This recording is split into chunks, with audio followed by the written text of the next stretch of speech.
No, but he says, first of all, great podcast, guys. You're doing great. But I do have a question. Matt has the corn reviews. Theo has the bird reviews. What is Bladen going to review? I don't know. You could do something with coding. That would kind of be funny. Oh, God. Just code reviews.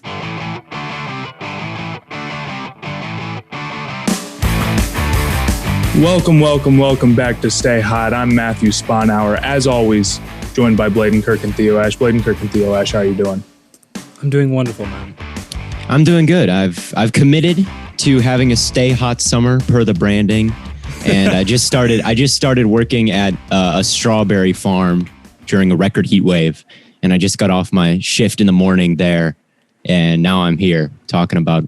Well, I was talking about football there. The patriarch of the Berry family that runs the whole thing was giving me some very interesting football takes that I could talk to you guys about. Oh God, would you like to hear them?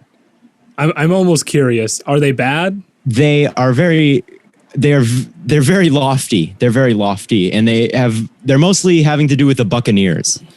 He told me So I got done working. I was hoeing a field of all the weeds, and I was on an asparagus machine cutting blossoms. And I get done with doing that, and I'm on the porch of the house of the people who run this berry farm. And then, the older guy who lives there, I don't know how old he is. He's like grandpa aged. He's the patriarch.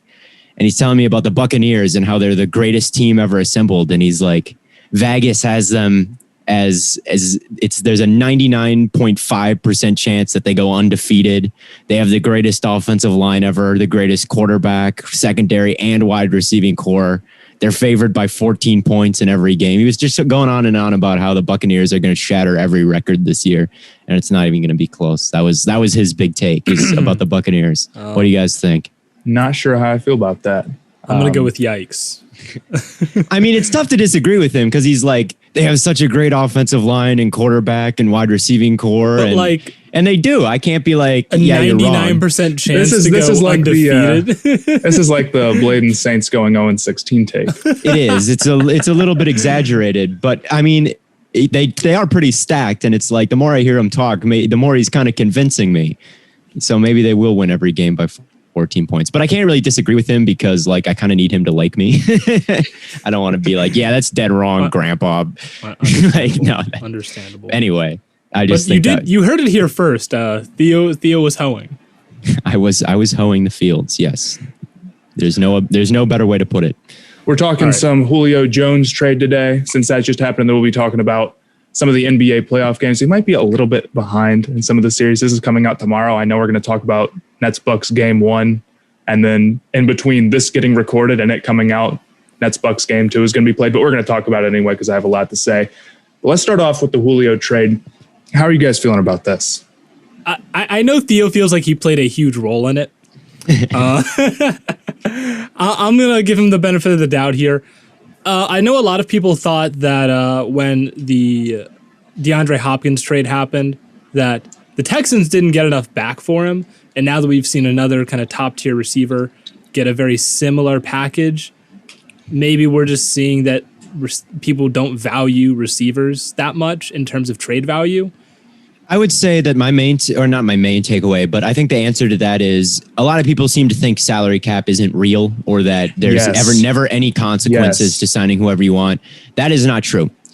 The Falcons would prefer not to give away their legendary fan favorite, never been in any trouble. Everyone loves the guy, still elite wide receiver for a second round pick. The reason they had to do that is because they're bad and poor.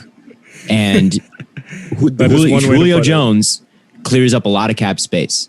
Yeah. And everyone is always like, oh yeah, you can do whatever you want if you're a team. Cap space isn't real. It is real. And, a lot of teams can work their magic and finesse it, but you can't always do it. And Julio Jones is a symptom of bad cap management that's been happening in Atlanta, and they're paying the price right now. Now, from a football standpoint, I mean, I love it for the Titans. Matt, you're about to say something. I'll throw it to you.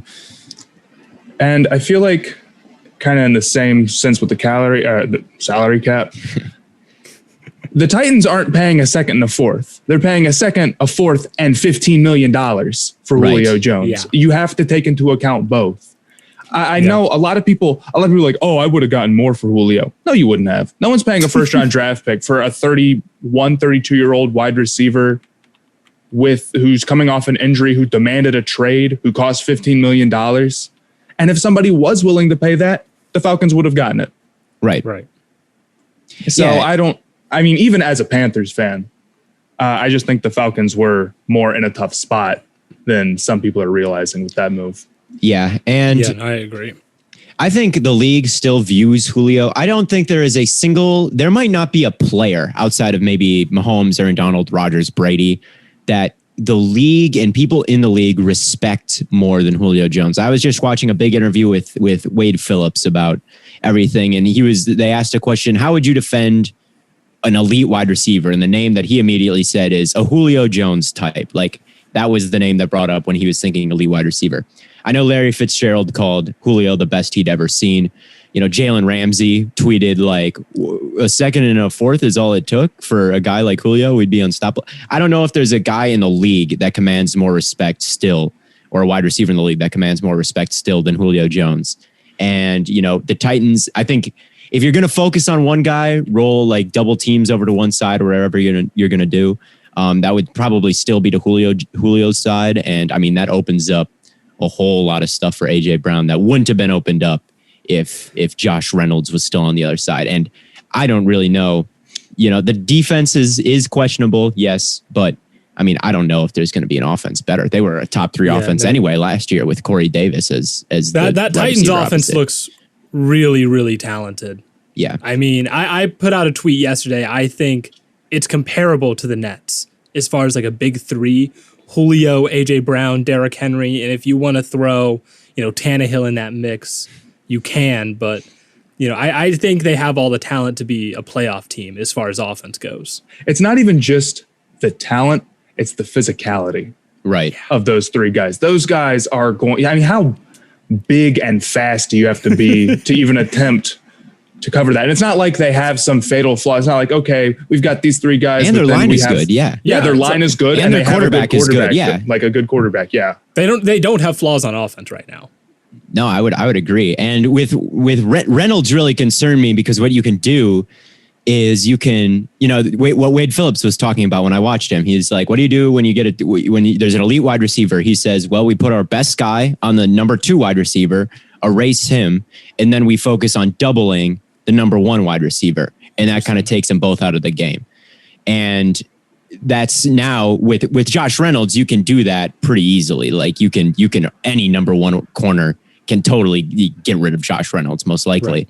Now that's not, and that can totally, and there's no tight ends on the team that you can really trust right now. Maybe one of them emerges, but that passing game could have really been thrown off by that strategy, I think. And now that strategy is kind of out the window because, I mean, both of them, I think, can beat a double team and your number 1 corner mostly. So, yeah. And if they both happen to be on an off day, guess what? You can just run it with Derrick Henry behind that. You're gonna have to stack. You're gonna have to stack the box and fit the run with max fit the run. You can't have gaps.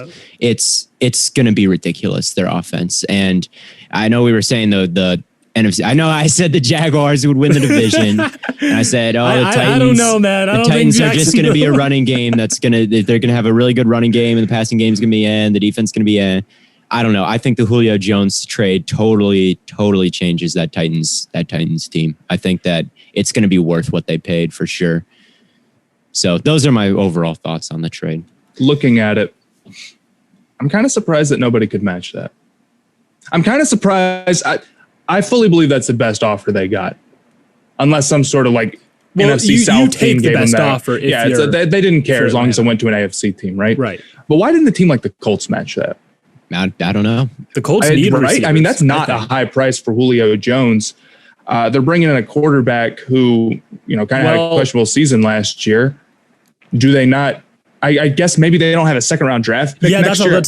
They don't have a second round. I don't think But you could still make it work. It's not like you need to have the second rounder next year. You could have gone like a third to match and then that like value. your first next year. The Colts, I don't know. And I guess you could say with the Colts also, maybe if I were the Colts, I'd be going pretty run heavy with Wentz and the running backs that they have. So, and without the second round pick, maybe the Colts don't make so much sense. But I know I guess the Seahawks and the Rams don't have any draft picks anyway. But like the Packers, maybe Green Bay, they could have maybe. I'm surprised the done Patriots. Something there. Patriots could have. Patriots, I get. The Patriots, I feel like already did what they wanted to do with weapons on offense. Yeah, but you didn't expect Julio Jones to be on the market. Yeah. Well, true. I think that's part of the reason why he went for so little. Every team already made their plans for if this was 3 months ago, if this was before the draft, before free agency, they'd probably get a first round draft pick for him. But since this happened at the worst possible time where every team's already filled or at least tried to fill the holes that they have on their roster, particularly a wide receiver, then it's going to be hard for somebody to like, assets. Yeah. You can only really give it to the teams that didn't figure out their wide receiver position, which was Tennessee. Everyone kind of thought they'd go with Elijah Moore was the one that I mocked into. That was the most common thing, and they didn't do anything at the position. So, yeah, Tennessee always made sense. That's for those who haven't seen the TikTok that I made. I said that I thought he would go to Tennessee. Blue Wire made a graphic that photoshopped him in a Tennessee uniform. AJ Brown, the Titans wide receiver, made a TikTok using our background to recruit Julio Jones, which looks to have worked. So we did it. We like to think that we had a very, very small hand in shaping that trade. But anyway, we should probably move on. This has been a long time to talk about one player. But yeah, super cool trade. I would like to bring up one more thing. Where do you guys think Julio ranks all time? Oh, right. I've got him at probably 6th. I think you got to have Jerry Rice is probably Jerry Rice is number one. I would say. Yeah. Moss, Theo. I have Lance Allworth in the top 5, and Don Hudson. I think I remember you talking about that. Lance Allworth made like so many All-Pro teams in a row, and I feel like adjusting for era is what you've got to do. Otherwise, you're just going to have all 2010s players. Yeah, isn't Don Hudson the name of the guy out of Cars? That's Doc Hudson. That's Doc Hudson. Close enough. The Hudson Hornet. That's Doc. Don Hudson is the Packers guy who invented wide receiver. So I feel like I've got to put him up there. Sounds like you're biased. And then, but okay, are you putting Julio above Calvin? Yeah, I think I would. I think I would put Julio above Calvin. Just a prolonged. You'll probably get some hate for that, but I might, but I don't know. I think they're similar. I think Julio had just a more prolonged stretch of excellence that Calvin didn't. I mean, I'm not saying Calvin didn't have a prolonged stretch of excellence, but I think Julio had a longer one, and I don't think the peak was really substantially any different. And Julio's still going, so I think I would give Julio an edge over Calvin. I think I would give him an edge over Antonio Brown all time, even though Antonio Brown has more All-Pros. I just feel like I'd rather have Julio for the entirety of his career in the prime.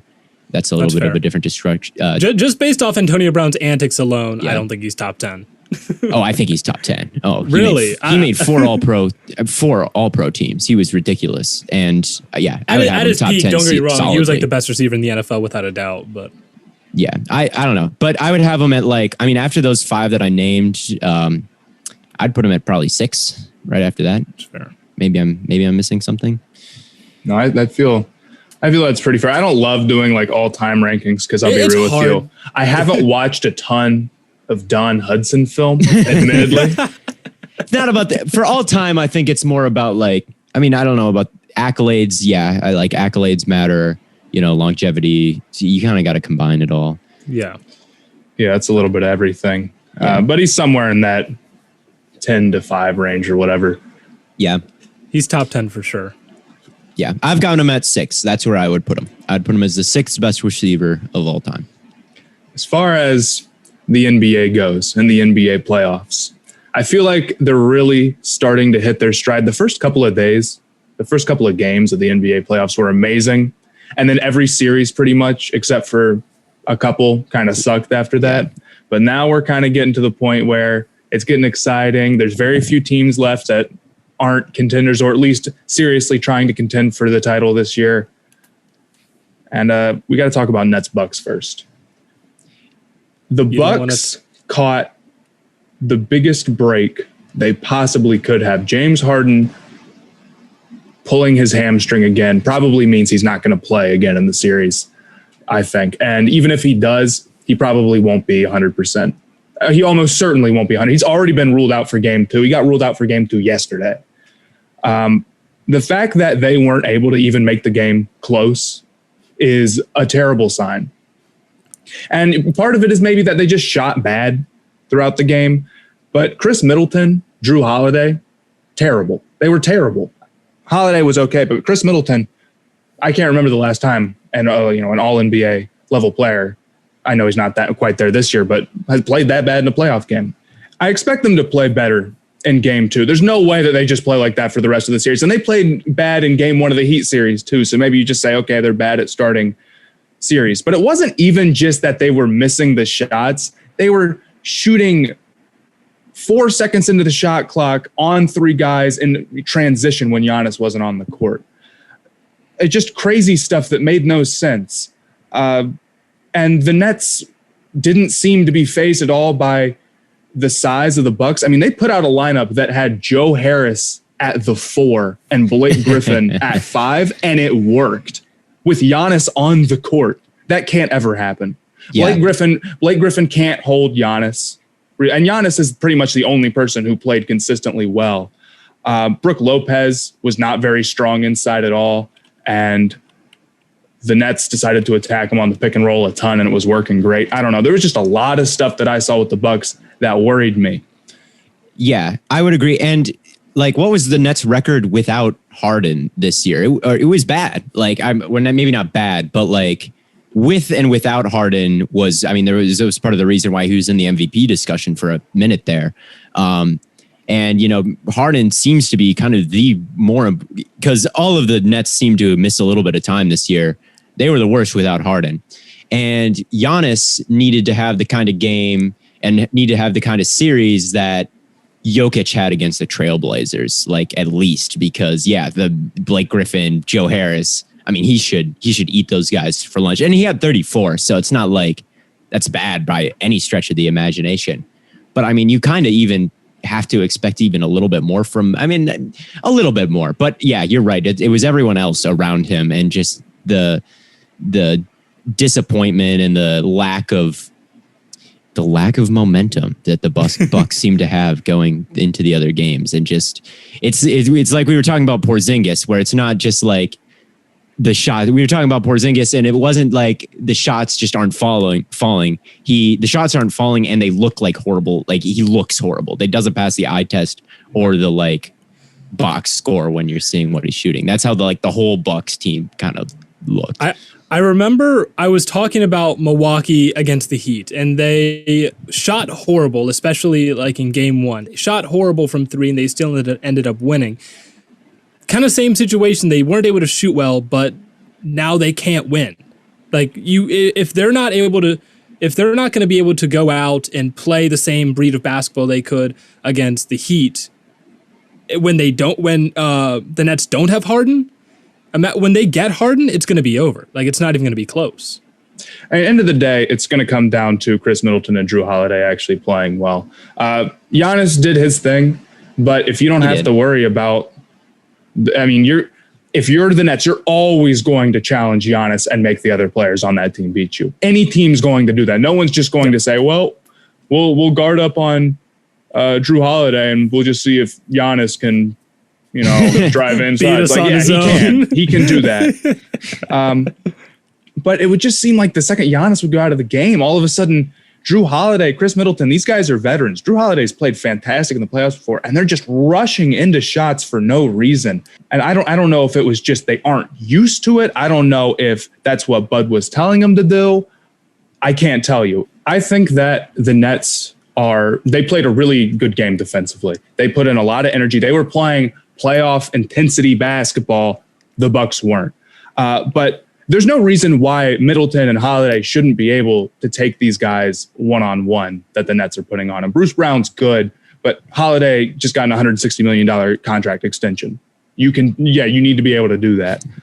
I thought defensively the Bucks played pretty well for the most part, but you need to be scoring 120 points a game or thereabout to have a shot against the Nets. I think they'll play better next game. I was just really disappointed that they didn't pull that one out. without Harden. Not that I'm like cheering super hard for the Bucks, but I think it would be kind of cool to see the Bucks make a big run this year. Right. But yeah, the whole series is going to come down to Harden's health and the guys around Giannis playing better at this point. Moving on to Clippers Mavs. I had a TikTok ready to talk about how all the young stars were winning. Booker, Trae Young, Luka, and then Luka lost. And I know it wasn't his fault. Like Luka was awesome. Except I know he started the first half really well. The second half he fell off a little bit. But God, man, I really thought they were going to be able to pull it off. Yeah, it's just not. The Mavs just aren't as talented as the Clippers. There really isn't any other way to put it. Luka has a bunch of fine guys around him, but there isn't a second guy you really have to worry about. Kristaps was supposed to be that, and he's just been so banged up and injured, and he just doesn't have that physical level he can hit in the playoffs that you need your center to hit. I heard someone say that, or I saw a tweet that was like, he's not 7'3", he's 5'27". I saw that on Twitter too. That's a good way to put it. The way that I see it is that the Mavs' problem is, A, they don't have a second guy that you can confidently go to outside of Luka. So that makes Luka have to do everything. And then he's tired. And then he's tired by the fourth quarter. Like he's visibly like gassed and like uncomfortable. Yeah, no, it was very obvious that he was like, I can't do anymore. Right. And I think the other thing is that they aren't physical enough, or teams don't respect their bigs, because I saw a lineup with Kristaps and Boban, two of the tallest players in the NBA. I think two of the three tallest players in the NBA, unless I'm forgetting somebody. I don't think you are. And the Clippers matched that with Nick Batum at center. I think that's an interesting. Well, the Clippers don't really have huge bigs at all. I think that's going to be interesting with Gobert in the next round. And one thing that I think, Gobert's been kind of picked on in the playoffs a little bit over the past couple of years. And the Clippers, I think they'll go small ball again against him. And we'll see if he can hold up. And if he doesn't, I'm going to be Gobert. I'm done with Gobert if he just looks totally flat defensively in the playoffs again. If he just looks bad again, and against the small ball Clippers. And yeah, they did it against the Mavs to great effectiveness. So, but obviously, Gobert is a little bit of a better defender than those two tall guys. Yeah, I mean, it's just, I don't know. I think that with Kristaps, I don't think that it's ever going to work out with him. I don't want to just say, I know he's young, and that's the comments I've been getting on my Twitter. He's young. You got to give him more time. That was his sixth season that just finished. Like, he's not, I don't know if he's going to be a significantly different player. He has been injury prone his entire career, and his contract is brutal. It puts the Mavs in a bad spot. They have enough cap space to go sign a max player this offseason, but I don't know who it would be. I don't know what they do going from here. Who won the Porzingis trade? Oh, the Knicks easily. Yeah. Who'd they get? Was that Dennis Smith that they got from that? And yeah, they got Dennis Smith Jr. They got, I'm forgetting exactly and they got some picks, really. Yeah. But Kristaps is he's one of the worst contracts in the league. I know people are going to hear that and they're going to be, you're overreacting to one series. It's not. Even if Kristaps was a little bit better than he was in that series, and he is a little bit better than he was in that series, since you can't rely on him to stay healthy, I mean, again, 6 seasons, he's not played, or has not had a season where he's missed less than double-digit games. He's played 100 games in the past 3 seasons. He's played 150 in the past 4. Those are terrible numbers. So if you can't rely on him to stay healthy or to be physical enough to play, playoff level basketball, or if you can't rely on your 7'3" center to stop the other team from going small ball, he's not useful to any contender. No. Yeah. Nobody trying any team. No, he's not useful to any team under any amount of money. I mean, I guess he's decent offensively, as he can hit some nice shots that most bigs can't. But yeah, you're right. That, what is it? 30, and it's all guaranteed. So you can't just get rid of him right now. I guess you could, but his full contract is massive. I mean, it's absurd. And it doesn't matter that he's 7'3" and hitting threes if he can't do the things that somebody who's 7'3" is supposed to do. First, he didn't even hit his threes in Game 7. He was, what was he, 0 for 5, 0 for 6, something like that? Yeah, and it's not like he's a consistent knockdown shooter. Really, I mean, Kristaps is he's good for somebody who's 7'3" instead of being like really, really amazing. I think he shot like 37% from 30, which is good. It's above league average.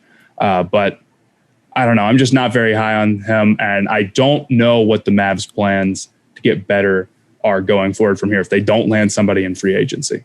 Can I predict the Suns to lose again? I've been dying to do it all day. Go for it. So the Suns Nuggets start tonight. And, I was very excited after beating the Lakers, obviously. Anyone who follows me on Twitter probably saw me harassing the Lakers and tweeting once every about 5 minutes during the games and getting jokes off. And I was very excited to see the Suns be the ones to knock LeBron out in the first round. But that was an easy series. The Lakers had LeBron and no one else on that team could do anything. Like Kuzma was awful. Kuzma was unbelievably bad. Dennis Schroeder, unbelievably bad. Like LeBron's second best option in that series was like THT, mate. Like it was ridiculous. Like there was no one that was playing really well once Anthony Davis got hurt. And Anthony Davis might have been his second best option. Well, yeah. Obviously, Anthony Davis is the second best option. But once they started losing, when Anthony Davis was out and they dropped those games, the Lakers were playing just terrible basketball, and the Nuggets, they don't have the gravitas that the Lakers had. Like the Lakers probably had the best odds to come out of the West. They're going to be a much more difficult matchup than the Lakers were once Anthony Davis got out. Like much more. I even though Murray is hurt, I just can't imagine that as a team they play as poorly as the Lakers were playing. Like you can't have like starters dropping 0 like the Lakers were doing. So, yeah. I'm not sure how I feel about this series. I'm a big Jokic guy for sure. Mm-hmm. I think he's been the best player in this series or the best player in the league this year. I don't think that's a hot take, but the Nuggets are also not 100%. Missing Jamal Murray is a big deal. They're starting players who should not be starting in the playoffs. Right.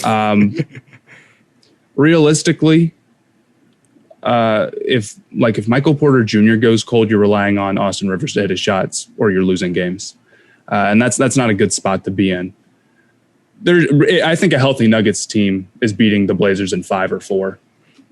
And you saw some games where it's just like, man, there's not anything that they can do. That's why I was kind of nervous about my take, because Dame was doing all this. And sometimes the Nuggets were looking like they were running out of gas, because you can run the offense as good as you want if you're Jokic. If your guys can't hit shots, when you kick it out to them, it doesn't really matter. Right. Whereas the Suns, I feel like, are a little bit more complete of a team. You've got Ayton playing well, Bridges playing well, Booker is going to be great. And I don't think the Nuggets have anybody who's going to match up against Booker all that great. Chris Paul looks like he's getting healthier. I kind of like the Suns in this series. You say it, and deep down, as much as I do enjoy being the pessimist, or I guess the realist is what I call myself, which is probably the sports equivalent of calling yourself a centrist. But I do. Matt is making a lot of sense to me right now. I don't want to. So maybe I will pick the Suns here, because it is the backcourt that they are putting forward compared to the Suns' backcourt. I think I'd be willing to take the Suns, at least in the first game. Maybe not for the whole series. Again, I really thought Portland had like a good shot against Denver, and they just, despite Dame looking like an absolute monster, it just didn't matter. So I don't know if I'll take them for the whole series, but I definitely think the Suns have a chance to get 1 or 2. Yeah, and the Ayton has calmed me, because one guy I was really nervous about going into the Lakers series was Ayton, and he was our second best player. He was a lot better than Chris Paul was throughout that entire series, and for a lot of it, he was better than Booker was for those middle games. And that's some pretty high praise because Booker and Paul were phenomenal. Right. Yeah, they were good. And Ayton was really, really good against. And even when Anthony Davis was playing, he was doing a decent job against Anthony Davis, I would say. And Jokic is better than Anthony Davis, I think, but Ayton gave me a little bit of confidence that he can match up against the elite big men in the last series, which I had a little bit. I said that I liked how he played against Giannis at the end of the season, but I wasn't super, super confident in how he'd do offensively, with his kind of tendency to be a little bit passive there. And Jokic isn't as good on defense as Davis was, and Ayton was good on offense versus Davis. So I don't know. I will say that I think I'll go against what I like to do and pick 4 of my favorite teams. So I'll be doubly disappointed if they lose. I'll be down horrific if it happens. Hopefully I don't jinx them. But yeah, let's say Suns in 7. I won't be too optimistic. Well, the thing about Ayton is that he's not going to do a worse job defending Jokic than Enes Kanter. That is very true. I guarantee it. I don't typically pull out the guarantee, but I know it for a fact. There's some, if Nurkic got fouled out in the Portland series, which he did multiple times, I'm pretty sure, or maybe it was just one. What would the Trailblazers do? At that point, you're just totally screwed. I mean, it's that or Carmelo at the 5, or Rondé Hollis Jefferson at the 5. It just, they didn't have the lineups or the answers at all for beat up Nuggets team. And that's why Dane might be on the move. That's the point that team is at. And even a Blazers team like that still was able to take the Nuggets to 6. I feel pretty good about the Suns in this series, just because the Nuggets are hurt. You say Yusuf Nurkic. This is just a random thought of mine. He looks exactly like Lil Dicky. Exactly. I can't tell them apart. Exactly? Exactly. I don't know about that. They look I can see the similarities. I mean, obviously one of them is gigantic and the other is probably not very big, but they look exactly the same. And that is my take on Yusuf Nurkic. Something else that I've wanted to bring up for a while that has almost nothing to do with what we're talking about. Awesome. Yeah. My favorite I'm a horrible live tweeter. I can't live tweet to save my life. Live tweet during a game? Like during a game, I'll watch like LeBron make a play, and then what am I supposed to tweet? Good job, LeBron. Do you think I do a good job with the live tweets? Yes. Yeah, you see, like you do. You think of like interesting things to say right off the bat. Me, it takes me like I like my tweets. I don't think my Twitter's bad or anything. Yeah, but sometimes I got nothing. Yeah, I don't know. I've never thought about like how my live tweets are. I've gotten so much better at it. I've gotten a lot. It's an art form. It really is. Live tweeting. It's hard. Sometimes I do it a little bit too much. I think I could probably scale it back a little bit. I kind of go for quantity over quality when I'm live tweeting. I say a lot of things in a short amount of time, but I do think that I do it pretty good. I think I have some funny things to say whenever I'm watching a Suns game or a Packers game when it was happening. But yeah, the live tweeting game it's a difficult one, and if you someday, I guess one day it just kind of clicked for me. One day I was watching. I don't know if it's all that serious. It's not. I mean, it's not that. It's not. Theo's acting like it's not to the level of like. Your ways, man. I'm trying to think of like the greatest live tweeters that I follow, and I'm thinking of like Dragonfly Jones. That account is like elite. He doesn't even live tweet like super much, but like I don't know. I follow some accounts that are just hilarious, like right off the bat, and I try to emulate them as much as I can. But it's a tough game to get into. Well, before we wrap things up, we have a couple of reviews that I want to read, just like from our like Apple reviews, because we haven't read those in a while. So I figure we'll take a look at some of those. First one is his name is just a bunch of random characters, so I'm not gonna like read it. But the title is Bladen is slacking. First of all, I want to say that 2 of these are just straight up Bladen slander. Half of one is straight Theo slander. This isn't reading the reviews. This is addressing the haters. This is just knocking us down a little bit. After, but they're all 5-star reviews. So can I really complain that much? Fair enough. No, but he says, first of all, great podcast, guys. You're doing great. But I do have a question. Matt has the corn reviews. Theo has the bird reviews. What is Bladen going to review? I don't know. Didn't you try to? You could do. I don't know. Do like you're reviews, the number like, one. Yeah, you could do something with coding. That would kind of be funny. God, just code reviews. Code reviews would be so boring, but like your code is kind of what makes it formatted, funny. This code is not up to snuff. You could do code. You forgot a semicolon. Like you could do like, I don't know, something about Kanye West. We could do like a Kanye West song draft. That would be kind of fun. Kanye song. Like you draft, like you see like people draft like breakfast cereals or like Halloween candy. We could do like a Kanye song draft. You could do something like that since you're such, or like I don't know, you could guys. do something with guitar. You could do something with guitar. Yeah, I don't know. I don't know what I would review. I don't have. Gotta come to you naturally, man. You can't force it. Yeah, like I can't force it. If you guys have ideas for stuff for things that I can review, just like DM me. I don't know. I have no idea. I think the code is a funny idea. Code reviews. You got to put the /s. This is poorly written. You're gonna get an error. You're gonna get an error. I think that blatant script. Blatant script. Write your own. Okay, next one. Another 5-star by Lisa Partena 637. Small grievances, but I'm coping. Oh my 5-star God. review. Theo, have you read this? Yeah, I've read it. Okay. I've really liked every episode, though I do have small grievances. I think that Bladen's ice cream choices are absolutely psychotic. That and he should address that. I've already addressed it. It's not psychotic. I also think that Theo should not be allowed to talk about Culver's, especially when he is saying that Culver's is better than In-N-Out. He needs to learn that there's a fine line between hot takes and dumb takes. That is dumb. Matt, you're doing great. Overall, good podcast. Yeah, see, you notice how we get a lot of hate reviews, but none of them are about me. Matt, you're afraid of the fire. You're afraid of the fire. The fire doesn't come to me as far as I'm concerned. I'm trying to think of a funny thing. I know who left that review. I know who left that review. It's a long story, but I do know it's... And I was about to say that a friend of mine left a review on our podcast and it changed their name. It gave them a random name. Oh, and really? that is the review that her name is not Lisa, whatever. Yeah. You know what account I stumbled upon the other day, actually? What account? Theo Ash Hater.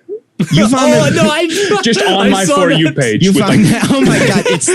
I saw that too. I will say the same person who runs the Theo Ash Hater account left that review. That's what I figured. That's anyway, a funny. We're way off track. We're way off track. Nobody even knows.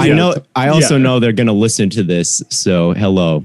That's what I'll say. All right. Well, I could not keep a straight face during that entire reading of that review. But moving on to Culver's is better than In-N-Out, though. Wait, no, it's not. No, yes, it is. It is better. It is better. And no, I specifically was told not to talk about this, but it is. It's better than In-N-Out because it's better pure quality wise. The price of In-N-Out is what makes In-N-Out so good.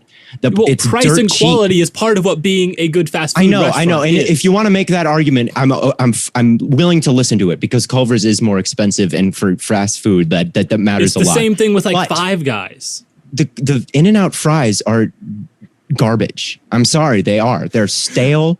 I'll give you the fries aren't great, but their burgers are phenomenal. The burgers, but the Culver's burgers are also phenomenal, and you can get the ice cream, which is better, and you can get the like cheese curds or pretzel bites, which the variety is also better than In-N-Out. Is the best fast food burger I've ever had, but that is such a bad. It's just okay. In-N-Out, food wise, is pretty standard. It's pretty mid fast food. It's mid fast food. It's okay. It's very, very, it's very cheap, and it's good because it's cheap. But it is very cheap, and it's good and cheap. And as much as I would love to go back and forth with you on this all day, Theo, we have one more review to get to. I'm gonna get so much. This one's almost praised.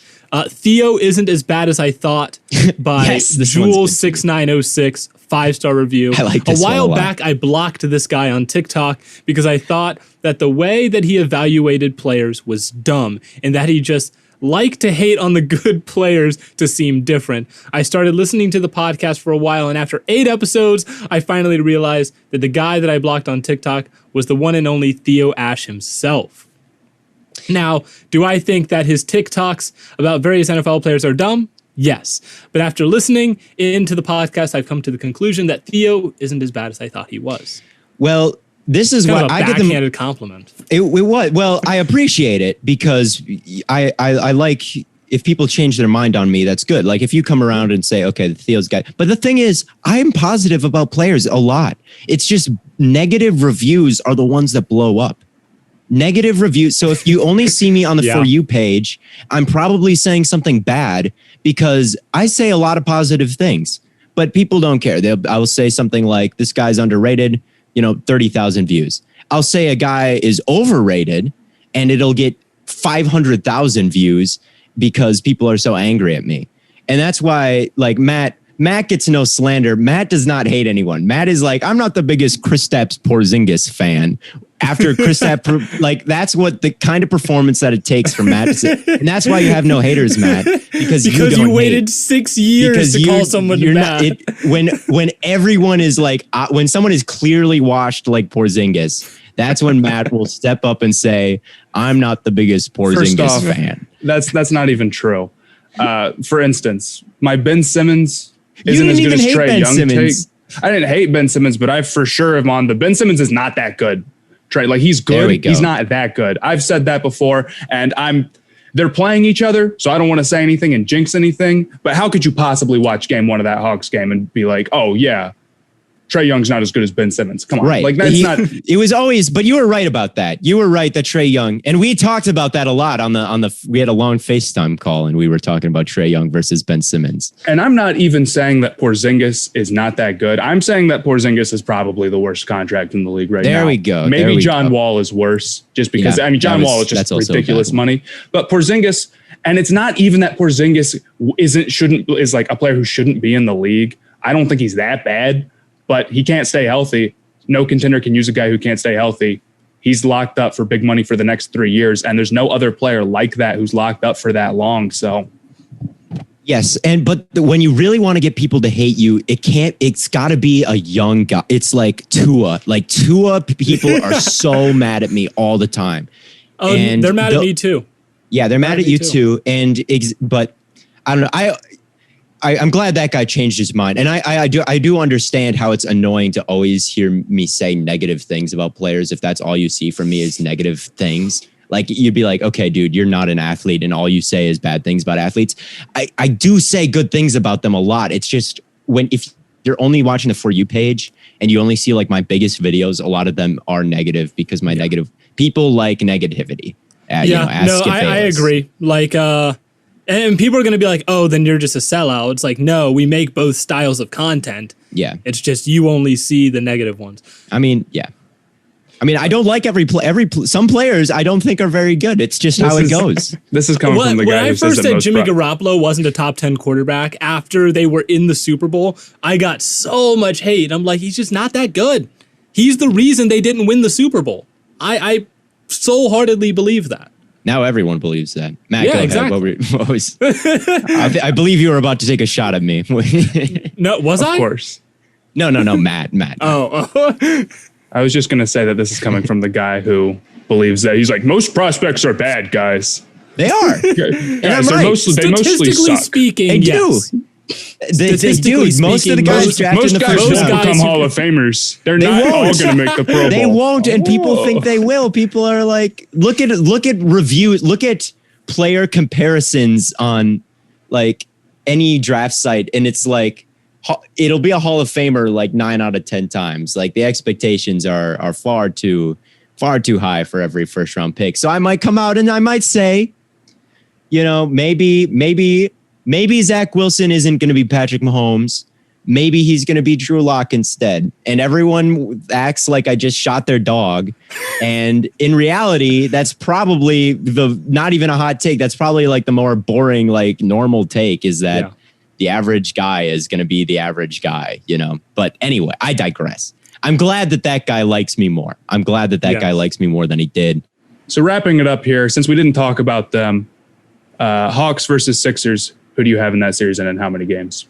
This might be a little bit reactionary, but I think I've got the Hawks winning that game. And a lot of it has to do with, I think Trae Young is better than Ben Simmons. Although in the second half, Ben was in the first half of that first game. I'm getting into it too fast. We've got to wrap it up. I've got Hawks. I can explain it more in the next episode. I'm going to take the Hawks. I think it'll go to like 6 or 7, but I think the Hawks got it. I'm going to go 76ers in 6 or 7. I think Trae Young's better than Ben Simmons, but Ben Simmons is still a good player who is not playing bad at all, and he's not even the best player on that team. And Embiid will get it done. Philadelphia was just really rough in that first quarter, but even then they almost came back. So I'm not going to overreact. Give me the 76ers. You're probably right. Matt convinced me I'm changing my answer to the 76ers. I'm sticking to my guns. I'm going to stick to my guns. You got them right in the Knicks. We both picked the Knicks and you picked the Hawks. Thank you guys for tuning in. If you're watching on YouTube, make sure to subscribe. If you're watching on Spotify or Apple, download, leave us a review. We might read it again in another episode, probably not next episode, but maybe in a couple here. And I appreciate y'all listening. Have a good one. Catch you on the flippity flop.